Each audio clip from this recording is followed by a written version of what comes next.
Someone just filed a document that says your home is theirs and you were not notified. There is a document at your local county office right now. It has your name on it, has your address, your property description, everything that identifies your home as yours. But you didn't sign it. You've never even seen it. And the person whose signature is on it is not you. So that document says your home now belongs to someone else. And in most counties across America, nobody called you to check. Nobody verified the signature was real. Nobody confirmed you were still alive. The document was filed and your home was gone. This crime, it has a name, title piracy. And the FBI, ABC News, CBS, and Fox have all issued urgent warnings about it. I am Professor Dennis Kenny. I'm Director of Programs at Excel Mind Cyber Institute. So stay with me because the document that I just described could be filed against your home tomorrow without you ever even knowing it. So before I explain how this works, I want to tell you about 3 people. The first is Jessica. Jessica Layton's father died. She moved into his home. She was grieving. And while she grieved, a stranger walked into the county recorder's office, filed an affidavit of heirship, claiming Jessica was dead, claiming he was the next heir. And then 2 days later, he filed a special warranty deed transferring her father's home to an LLC. And that LLC sold it to another LLC. That LLC sold it to someone else entirely. Jessica called the police. They told her it was a civil matter. There was nothing new that they could do. She told Fox 4 News, "This has been a nightmare to say the least." Jessica and her family were evicted. Their belongings placed on the street. The second is Hala. Hala Shami Jakari never sold her land in Concord, Massachusetts. She and her husband, Omar, owned a vacant lot there. One day, they discovered it was gone. Literally gone. Fraudsters had stolen the vacant land, sold it to a buyer. That buyer had already started building a house on it. It's really frightening for a homeowner, said a neighbor who nearly experienced the same thing. FBI Special Agent Barrios went on camera after the CBS I-Team investigation aired, and he said, I quote, "We find that within a 24-hour window, we can sometimes get to the money before it's left the account." Sometimes, not always. Now, the third is Reagan. Reagan Barlio and her husband found a home in West Virginia, one that would give them financial independence. Days before closing, she received wire instructions. They appeared to come from her title company's attorney. Accurate timing, correct branding, the right transaction details. So she went ahead and she wired $255,000. That's her entire down payment. That's her life savings. And on closing day, the funds never arrived. "I froze," she told investigators. "It's horrible feeling to have all of your savings stolen from you." 3 people, 3 different crimes against the same target, their home, their property, their financial future, gone through paperwork, not through force, not through violence, through a forged signature, an intercepted email, a document that nobody checked. So let me make sure that every single person that is watching understands exactly what we are dealing with. Your home has a title. So think of it like a birth certificate, but for your property.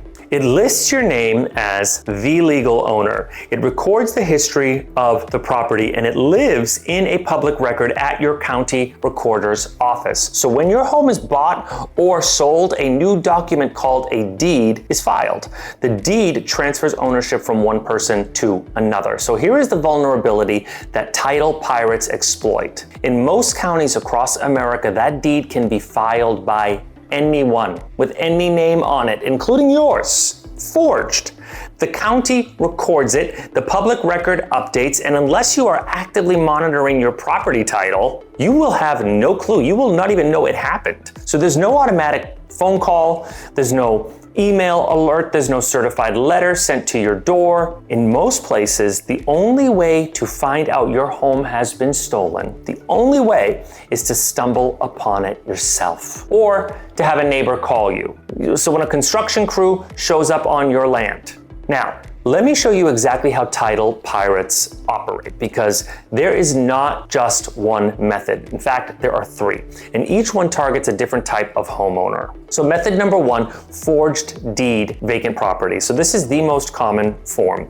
The criminal identifies a vacant lot or an empty property. One that is, obviously not occupied. So a second home, an inherited property, a rental, they search public records, which are free and available to anyone online, to find the owner's name and property description. So what do? They forge a deed using the owner's name as the seller and their own name, or a shell company as the buyer. So they file it at the county recorder's office. Forged deed filed. The National Association of Realtors found that 62% of title fraud cases involve vacant land. Only 12% involve owner-occupied homes, which means if you own property you do not live in, you are the primary target. Method 2, impersonation, seller fraud. So the criminal poses as you. They create a fake ID in your name, they list your property for sale, they find a buyer, they collect the down payment, and then what do? They disappear. So this is what happened in Los Angeles, where the FBI arrested 11 individuals who had stolen identities of elderly homeowners. In Santa Monica, Hollywood, Westwood, and Chinatown.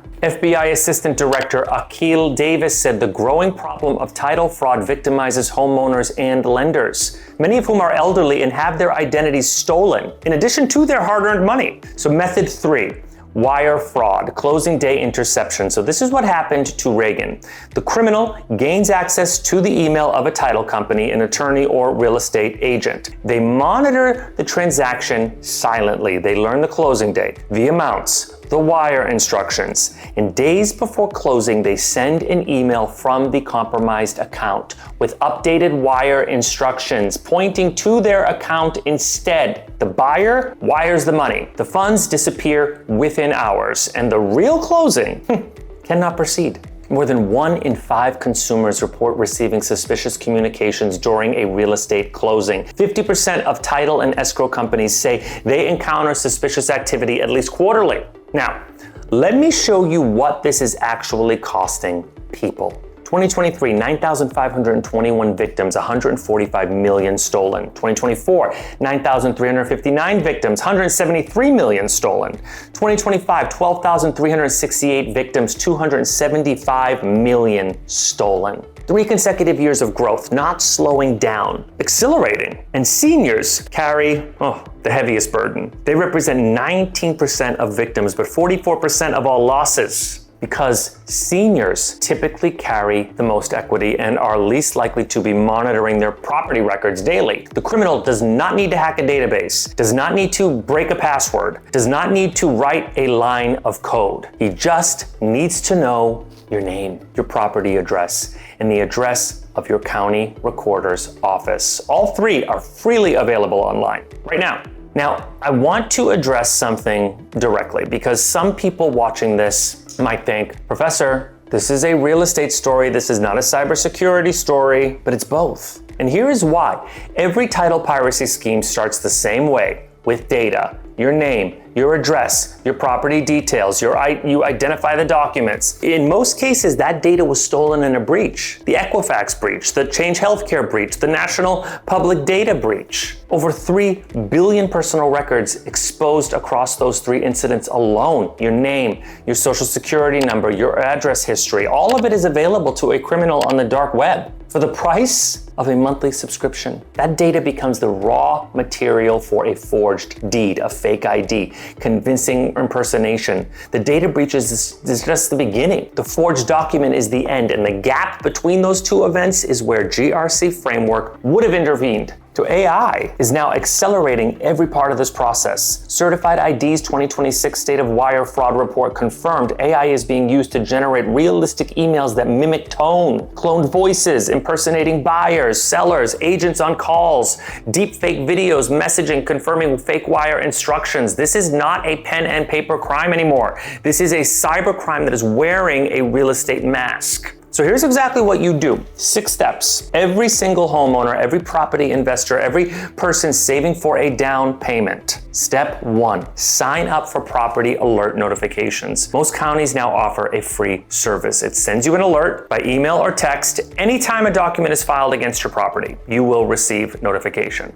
Go to your county recorder's website today. Search for property alert or deed monitoring. Sign up for every property you own in Massachusetts. After the CBS I-Team investigation, every registry of deeds now requires this service to be available. Check what your county offers. If they do not have it, call your county representative and demand it. Step 2, run a title search on your own property. You do not need a lawyer to do this. Go to your county recorder's website, search your name and your property address. Look at every single document filed against your property. Do you recognize all of them? If anything looks unfamiliar, contact a real estate attorney immediately. Step 3, protect vacant properties first. If you own land that you do not live on, a second home, an inherited property, or a rental, those are the primary targets. So check them first, visit them regularly, and set up property alerts on all of them. Step 4, verify wire instructions by phone before any real estate transfer. Before wiring any money in a real estate transaction, call your title company or attorney directly, using a phone number that you found yourself, not the number in the email, not the number in the wire instructions, a number that you looked up